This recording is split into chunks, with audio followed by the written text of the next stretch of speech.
Welcome everyone to Wedding Talk. My name is Peter. And my name is Nina. And today we're talking about the cocktail hour. That's right, the fun cocktail hour. It's the fun part, the hour where everyone gets smashed. No, some people do, not everybody. Yeah. No, but what's funny about it is I think people forget it's the cocktail hour.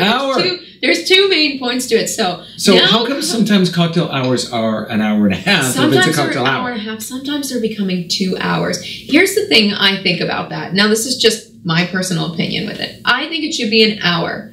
And this is why. Number one, it's a transition time between ceremony and reception. It's not supposed to be its own type of event. It's really kind of getting people from here to here in a smooth and nice fashion. That's what I think, number one. Number two, people are drinking cocktails. Yeah. So the longer you let them sit there and drink, the more they're going to drink throughout the night. The more festive they're going to be. And if you want that sort of party, then hey, make it as long as you want. But I think that for most people, an hour is a good amount of time for them to get a drink or two and kind of get themselves kind of relaxed so that they can get... It keeps the flow going. It does. It really does. And it is kind of transition piece, even though it's kind of its own thing in itself.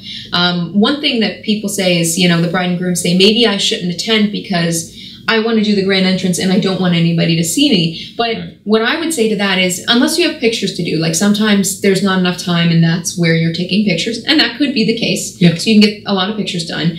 I would say if you can attend the cocktail hour at all, I would say do it. And here's why. Because everybody wants to talk to the bride and groom. And when you're going around to tables at the reception, it can be very time consuming to talk to everybody, right?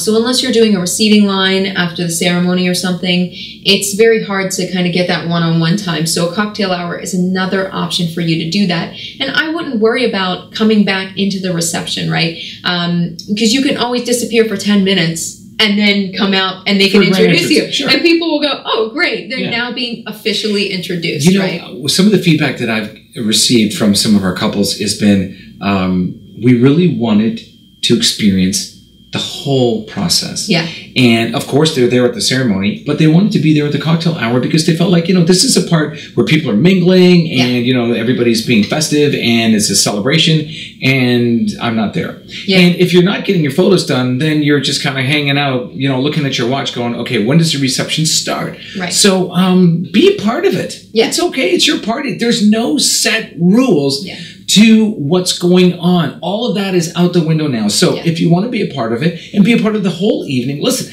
the evening sometimes flies by.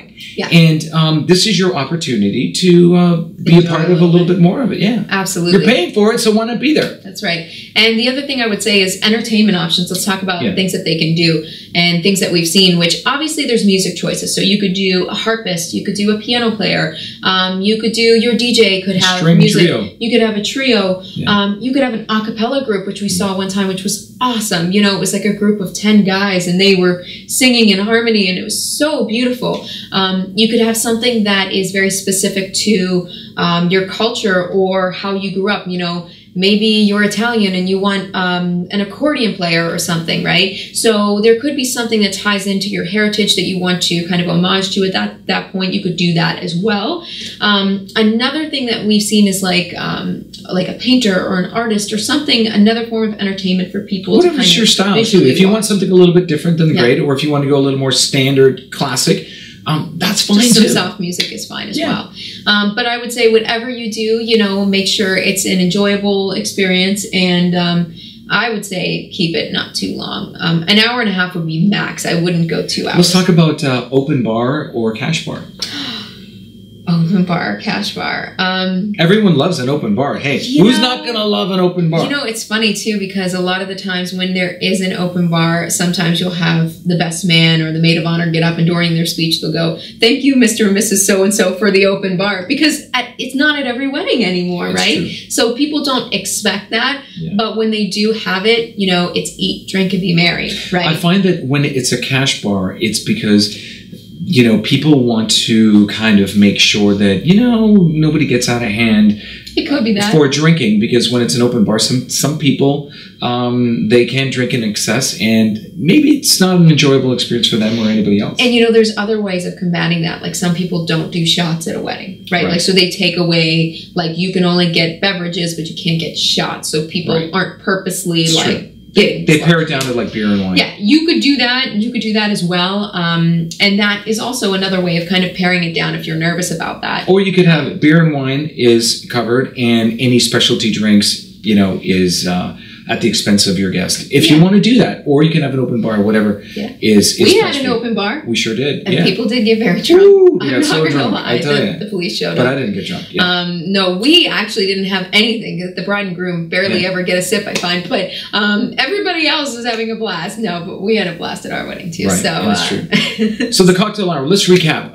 One of the things you want to do is we suggest keeping it to an hour. An hour and a half sometimes can be a little long for your guests, and it gives them more opportunity to drink, and people are hungry, and if there isn't, you know, a lot of food, you know, there's typically appetizers and stuff like that, but let's face it, you know, people are there to eat. It's a long day for everybody, and I would keep it to an hour, as a cocktail hour is. Yeah, and if you're debating whether to attend or not, as long as you have your formalities done, like all your pictures and stuff, if you have time, I would say jump into the cocktail hour, be a part of the party. Yourself, you know, and talk to people, and find that connection with people you may have not seen in years. If you connect with people during the cocktail hour, you don't have to go around to everybody's table. You don't. Then you don't have that. Yeah, because then you can get on the dance floor. You can be a part of the celebration. It really is a fantastic way to utilize the time. Let's face it, everybody's seen you at the ceremony anyway. So, you know, it's not like people are going to go, oh, look, she's wearing a white dress. I didn't know, right? So it's something to consider. And then music options, of course. You can do the standard. You could do a pianist. You could do a trio. You could do some soft music, light music with your DJ, whatever it may be. Or, of course, you could do something a little bigger, like an a cappella group or like a showstopper, something for people to watch. That would be fun as well if that's your vibe. So we hope you've enjoyed these tips about the cocktail hour. This one was a fun one. It was a fun one, yeah. Peter and Anita, Wedding Talk. Have a wonderful day. All right, bye.